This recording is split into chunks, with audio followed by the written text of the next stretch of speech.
Hello mga kasadik, good morning. Good morning.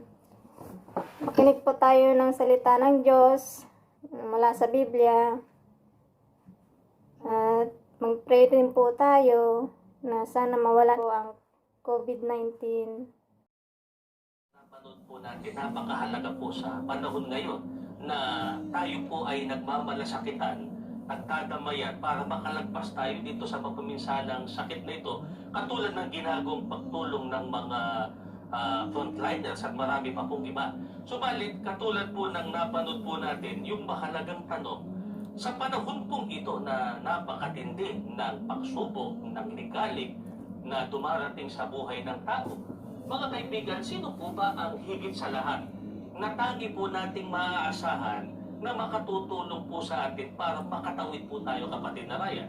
Ganito po ang sagot ng Biblia na mababasa po natin dito sa awit 62, 5 hanggang 8. Tanging sa Diyos lang ako umaasa, ang aking pag-asa'y tanging nasa Kanya. Tanging Siya lamang ang tagapagligtas, tagapagtanggol ko at aking kalasag. Akin ang tagumpay sa lahat ng oras. Ang kaligtasan ko't aking karangalan ay buhat sa Diyos, nasa Kanya lamang. Malakas ko siyang tagapagsanggalang, matibay na buog na aking kanlungan. Mga kababayan, sa lahat ng oras, magtiwala sa Diyos. Sa Kanya ilagak ang inyong pasaning, ngayoy dinaranas, Siya ang publihang sa ating lulunas. Mga kaibigan, ang binasa ko po ay pahayag ng lingkod ng Diyos na si David.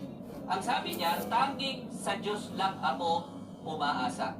Kaya lalo na po sa panahong ito, ang higit sa lahat na aasahan at maaasahan ng mga lingkod ng Diyos ay wala pong iba kundi ang Panginoong Diyos mismo. Kaya, kapatid na Ryan, napakahalaga po na ang tao ay magtaglay ng tunay na pag-asa sa ating Panginoong Diyos. Alamin po natin, ano po ba ang kabutihan kung taglay ang tunay na pag-asa sa ating Panginoong Diyos? Ang sabi po ng lingkod ng Diyos na si David, akin ang tagumpay sa lahat ng oras. Kaya mga kaibigan, ang magtatagumpay po ay ang mga nananalig at umaasa sa Panginoong Diyos. Sila po yung kailanman ay hindi po pananayigan ng mga problema sa buhay. Kaya, kapatid na Ryan, kahit pa ang laman ng mga balita po ngayon ay puro nakakatakot sapagkat napakatindi ng mga problema dumarating sa buhay ng tao, magiging matatag po ang mga tunay na umaasa sa ating Panginoong Diyos. Ano po ang matitiyak, kapatid na Ryan, ng mga tunay na lingkod ng Diyos na umaasa sa ating Panginoong Diyos? Ganito po ang sagot ng mga apostol na nakatala po dito sa unang Pedro sa 5, 6 hanggang 7. Kaya't kayo'y mga pakababa sa ilalim ng makapangyarihang kamay ng Diyos upang kayo'y Kanyang itaas sa kapanahunan na inyong ilagak sa Kanya ang lahat ng inyong kamalisahan sapagkat kayo'y ipinagmamalasakit niya. Mga kaibigan, ito po ang nakahandang gawin ng Panginoong Diyos sa mga lingkod niya na lubos na nagtitiwala o umaasa sa Kanya. Sila po ay ipagmamalasakit ng ating Panginoong Diyos. Dapat po nating maunawaan, mga kaibigan, na ang pagmamalasakit ng Panginoong Diyos ay wala pong katulad. Kaya, kapatid na Ryan, bakit po hindi po natin maihahambing ang pagmamalasakit na kayang gawin ng ating Panginoong Diyos sa ginagawang pagmamalasakit ng ating kapwa? At ang isa pa pong tanong, ano po ba ang katangian ng ating Panginoong Diyos kaya yung pagmamalasakit po niya ang pinakamahalagang makamit po natin? Sapagkat, kapatid na Georgie, ang Panginoong Diyos po ay makapangyarihan sa lahat. Gaya po ng ating bababasa na nakatala po dito sa Genesis 35:11. At sinabi sa kanya ng Diyos, ako ang Diyos na makapangyarihan. Ang Panginoong Diyos po ay makapangyarihan sa lahat. Wala pong hihigit sa magagawa at maitutulong ng ating Panginoong Diyos. Maaari pong merong mga tao na nagmamalasakit sa atin. Subalit ang higit sa lahat na dapat pakahangarin ng tao ay ang pagmamalasakit ng Panginoon Diyos. Kaya kapatid na Ryan, ang pinakamabuti na magagawa po ng tao, lalo na po mga kaibigan sa panahong ito, ay ilagak po ang buong pagtitiwala sa ating Panginoong Diyos. Mga kaibigan, ngayon po natin lalong kailangan ang pagmamalasakit ng ating Panginoong Diyos. Kung papaano masarap sa pakiramdam na ipinagmamalasakit po tayo ng ating mga mahal sa buhay, mga kaibigan, at maging ng ating kapwa. Ang pinakamasarap po at pinakamahalagang maranasan po natin ay ang pagmamalasakit ng ating Panginoong Diyos na siyang makapangyarihan po sa lahat. Kapatid na Ryan, ano po ba ang dapat po nating gawin? Na yun po ang katunayan na tayo ay tunay na nagtitiwala, tunay na umaasa sa ating Panginoong Diyos. Ganito po ang ginawa ng mga naunang lingkod ng Diyos nang sila po ay dumaan sa matinding suliranin. Pakinggan po natin ang nakatala dito po sa Deuteronomio. Kaya dumulog kami sa inyo, Yahweh, Diyos ng aming mga ninuno, at dininig ninyo kami. Nakita ninyo ang aming pagdurusa, ang kahirapan at kaapihang dinaranas. Mga kaibigan, ito po ang ginawa ng mga tunay na lingkod ng Diyos. Lalo na po kapag dumaraan sa pagdurusa, mga kahirapan, sila po ay tumutulong o nananalangin sa Panginoon Diyos. Kaya kapatid na Ryan, napakahalaga po na maging katagian ng pagiging mapanalangin o pagiging prayerful. Mga kaibigan, ito po ang solusyon sa lahat ng hirap, pagdurusa at maging sa mga maluluhang karamdaman, ang tayo ay maging mapanalanginin sa ating Panginoong Diyos. At huwag po natin kalilimutan, mga kaibigan, na ang Panginoong Diyos ay makapangyarihan sa lahat. Siya po ay nakahanda na magmalasakit sa mga lingkod niya na nagtitiwala at umaasa sa Kanya. Kapatid na Ryan, katulad po ng binanggit po ninyo kanina, ang natural na reaksyon ng tao kapag napakatindi ng mga ligalig ay matakot, mangamba, hindi lamang po para sa kapakanan ng kanyang sarili, kundi paging ng kanyang mga mahal sa buhay. Ngunit sa kabilang dako naman po, ano naman ang ibubunga kapag ang panalangin ng mga tunay na lingkod ng Diyos ay dinidinig ng ating Panginoong Diyos? Ganito po ang sinasabi ng Biblia na atin pong mababasa dito po sa awit 34:4 hanggang 6. Ang aking dalangin dininig ng Diyos. Nawala sa akin ang lahat kong takot. Nagalak ang aming umasa sa Kanya pagkat di nabigo ang pag-asa nila. Tumatawag sa Diyos ang walang pag-asa. Sila'y iniligtas sa hirap at susa. Mga kaibigan, sino po kaya ang ayaw nito? Natitiyak natin, kapatid na Georgie, na lahat ng tao, lalo na sa kasalukuyang nangyayari ngayon, ay hinahangad ang tulong ng ating Panginoong Diyos. Ang sabi sa talata, nawala sa akin ang lahat kong takot sapagkat sila'y iniligtas ng Panginoong Diyos sa hirap at dusa. Mga mahal na kaibigan, kaya napakahalaga po na matiyak po natin na hindi lang po natin na isasagawa ang pananalangin, kundi kabilang po tayo sa mga dinirinig ng ating Panginoong Diyos sa ating mga pananalangin sa Kanya. Subalit, sino po kaya ang tinitiyak ng Biblia na umaasa at nananalangin sa ating Panginoong Diyos? Ang makatitiyak na sila ang diringgin sa kanilang panalangin. Sa katanungan kong yan, kapatid, Tita Georgie, ay napakahalaga na Biblia ang sasagot sapagkat dito po sa Biblia nakasulat ang mga salita ng Diyos. Ganito po ang mababasa natin dito sa awit 4:3 at 1. Dapat mapagpuro ninyo at malaman na mahal ni Yahweh akong kanyang hirap. Dinirinig niya sa pananawagan. Sagutin mo ako sa aking pagtawag, Panginoong Diyos, na aking kalasan. Ikaw na humango sa dusa ko't hirap, ngayon pakinggan mo sa aking mahamat.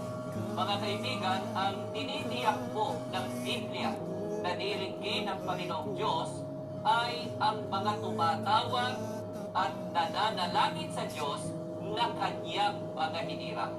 Kaya ang una po na dapat matiyak ng tao ay kabilang siya, kapatid na Johnny, sa mga hinirang ng Panginoong Diyos para dinggin sa kanilang mga panalangin. Kaya mahalaga pong matalakay natin sa ating mga kaibigan na sumusubaybay ngayon. Kaano po ba kahalaga, kapatid na Ryan, na ang tao ay makabilang sa mga tinuturing na hinirang ng ating Panginoong Diyos? Maliwanag po ang binabanggit sa Biblia, mahal ng Panginoon ang kaniyang mga hinirang. Sigurado po tayo, kapatid na Ryan, na wala nang hihigit pa doon. Yung mahalin lamang po tayo, mga mahal na kaibigan, ng ating kapwa ay matuturingan po na napakapalad na po natin. Lalo na po ito, mga mahal na kaibigan, na ang magmamahal sa atin mismo ay walang iba kundi ang ating Panginoong Diyos na makapangyarihan sa lahat. Ang mahalaga po na malaman ng ating mga taga-subaybay, kapatid na Ryan, paano po natin makikilala kung sino po ang mga hinirang ng ating Panginoong Diyos na nagtamo ng pagmamahal ng ating Panginoong Diyos? Ganito po ang pagpapakilala ng Biblia kung sino ang mga hinirang ng Panginoong Diyos. Nakatala po dito sa awit sa 4 at 3. Tandaan mo itong mabuti. Ibinukod ng Panginoon ang mga tinubos para sa kanyang sarili. Kaya nga, pakikinggan niya ako at sasagutin kapag ako ay tumawag sa kanya. Mga kaibigan, ang pinatutunayan po sa Biblia na mga hinirang o ibinukod ng Panginoong Diyos ay ang mga tinubos para sa kanyang sarili. Kaya kapatid na Joji, mahalaga po na matiyak ng sino man na naghahangad na makasama sa mga dinirinig ng Panginoong Diyos na sila ay kabilang sa mga hinirang na tinubos ng Panginoon. Kapatid na Ryan, mangyari po kasi marami po ang umaangkin po niyan na sinasabing kabilang daw sila na tinubos ng ating Panginoong Jesucristo kahit sa ang relihiyon siya, kahit sa ang denominasyon. Subalit kung Biblia po ang ating sasangguniin, kapatid na Ryan, sino po ang tinitiyak ng Biblia na nagtamo ng katubusan? At ang isa pa pong tanong, alin po ang ipinantubo sa mga kinikilalang hinirang ng ating Panginoong Diyos? Sa Biblia po ay tiniyak na Iglesia ni Cristo ang tinubos ng mahalagang dugo ng Panginoong Jesucristo. Ganito po mababasa natin sa Gawa 20:28, sa sali ni Ginoong Lamsa sa wikang Pilipino ko na po babasahin. Ingatan ninyo kung gayon ang inyong sarili at ang buong kawan. Narito'y hinirang kayo ng Espiritu Santo na mga katiwala upang pakanin ang Iglesia ni Cristo na binili niya ng kanyang dugo. Mga kaibigan, maliwanag po na mababasa sa Biblia na Iglesia ni Cristo ang tinubos o binili ng mahalagang dugo ng Panginoong Jesucristo. Sa mga tuwid, ang kinikilala po na hinirang ng Panginoong Diyos sa panahong Kristiyano na diringgin kapag ka nanalangin ay wala pong iba kundi ang mga kaanib sa Iglesia ni Cristo. Kaya kapatid na Ryan, hindi po tayo tumitigil na hikayatin ang ating mga mahal na kaibigan na hindi pa natin kapanampalataya na magsuri, alamin ang mga aral ng Diyos na nasa Biblia na sinasampalatayanan po ng Iglesia ni Cristo. Mga kaibigan, hangad po natin na makapiling namin kayo sa Iglesia ni Cristo na siyang kawan ng ating Panginoong Jesucristo at tamuhin natin ang napakadakilang biyaya na dinggin ang ating mga panalangin. Kapatid na Ryan, tangi po sa napakadakilang biyaya na tatamuhin natin na pakinggan ang ating panalangin kung tayo'y nasa loob ng Iglesia ni Cristo. Ano po ba ang pinakamahalagang biyaya na tatanggapin ng mga taong umanib o pumasok sa kawan ng Panginoong Jesucristo o sa Iglesia ni Cristo? Mababasa natin ang sagot dito sa Juan sa 10 at 9. Ako ang pintuan. Ang sino mang taong pumasok sa loob ng kawan sa pamamagitan ko ay magiging ligtas. kapatid na Georgie, napakalaki po ng mapapakinabang ng tao kapag ka umanib sa Iglesia ni Cristo.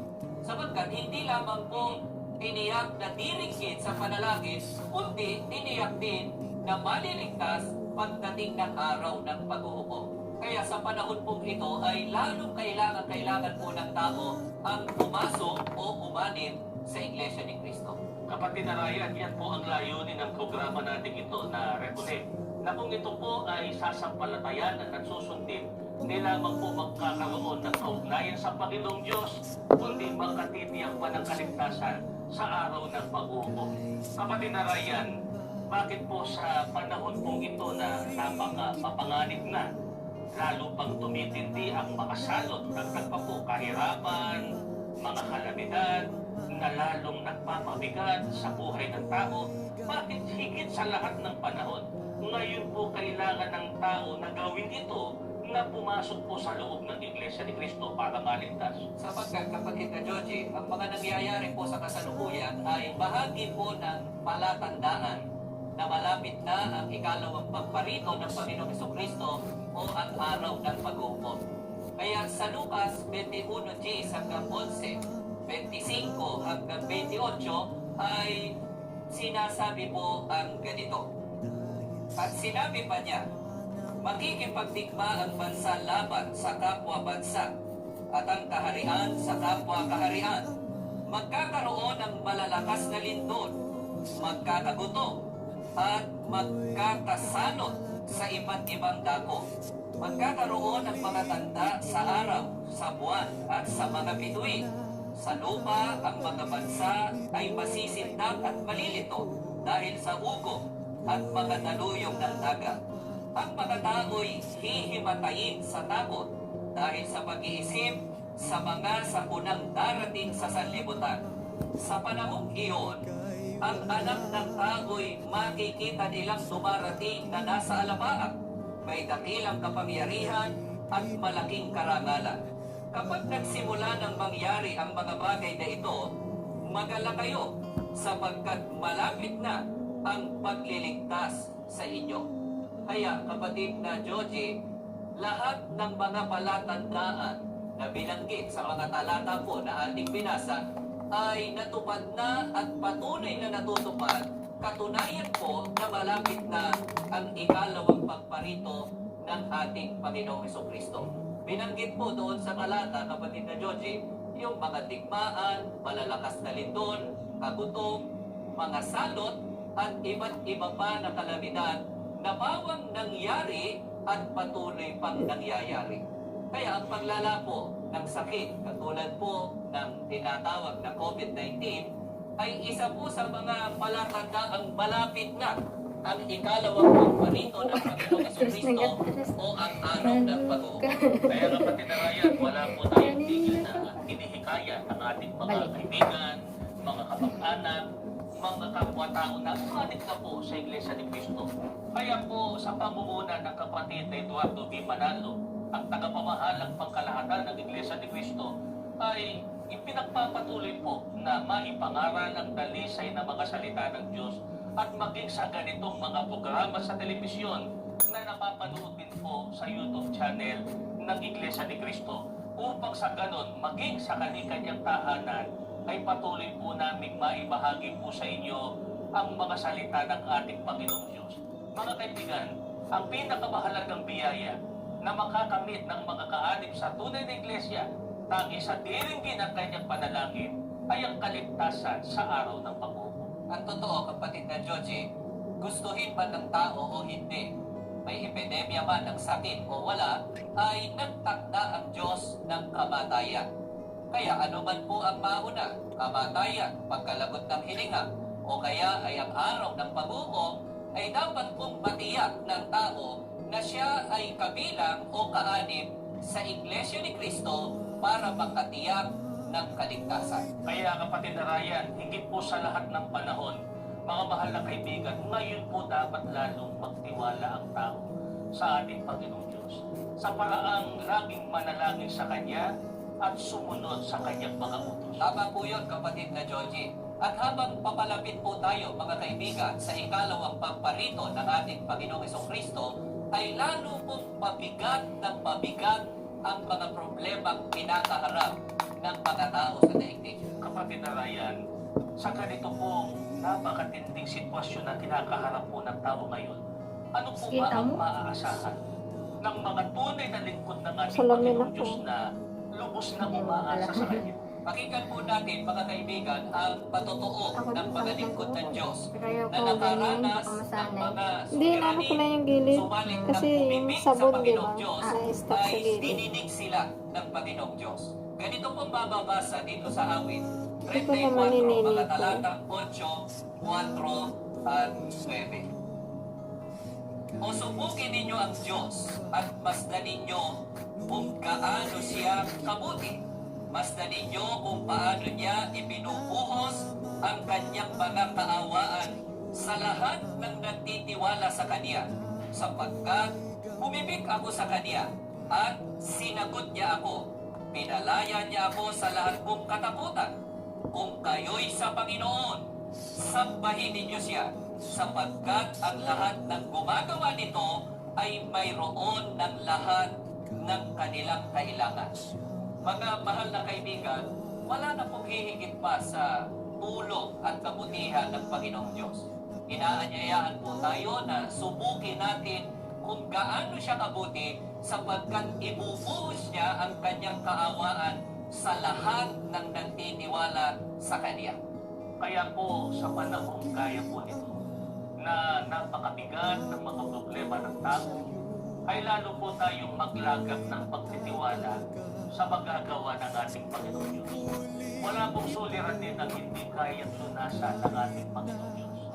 Pinakahahangad po namin na magkasama-sama na po tayo sa tunay na iglesia at tanggapin po natin din kayang lunasan ng ating Panginoong Diyos.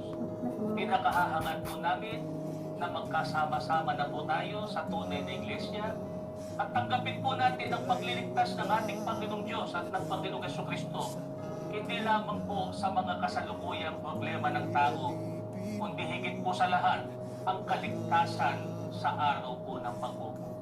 Tulungan nawa po tayong lahat ng ating Panginoong Diyos, tayo po ay mananalangin.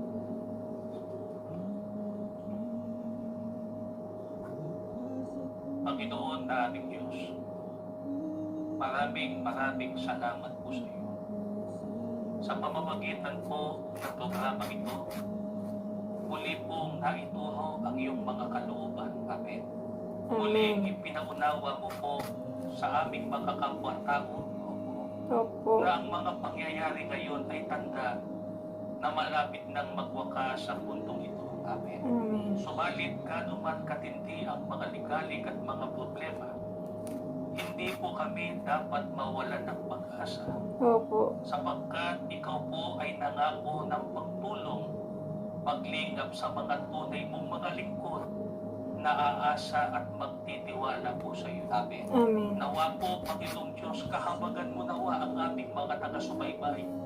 Haplusin ang kanilang mga puso. Opo. Makasama na po namin sa tunay na iglesia. Makasama namin sa tunay na paglilingkod sa iyo. At makasama po namin sa pagtatabo ng kaligtasan. Amen. Amen. Panginoong Diyos, sa kasalukuyang sitwasyon ng mundo, tulungan mo po ang bawat isa sa amin Opo. na kami po ay makatawid.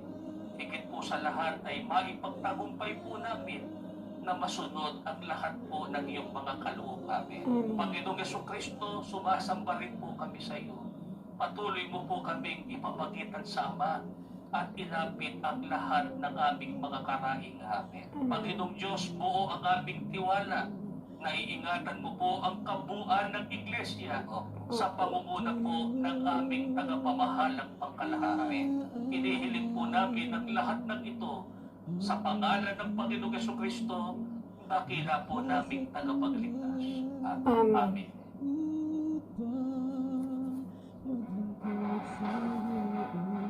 Tapos na. Mga kasadik, napakinggan niyo po ba ang salita ng Diyos? Nakadalawa na kami. Kan Wala pong masama kung makikinig tayo sa mga salita ng Diyos. Salamat po sa mga nakinig. Thank you. Yung guys, manood mga kayo kasadik. ng mga video na kung ano-ano. Manood na lang kayo ng mga aral ng Diyos. Sana po maglaan po tayo ng oras para makinig sa salita ng Diyos, ng ating Panginoong Diyos.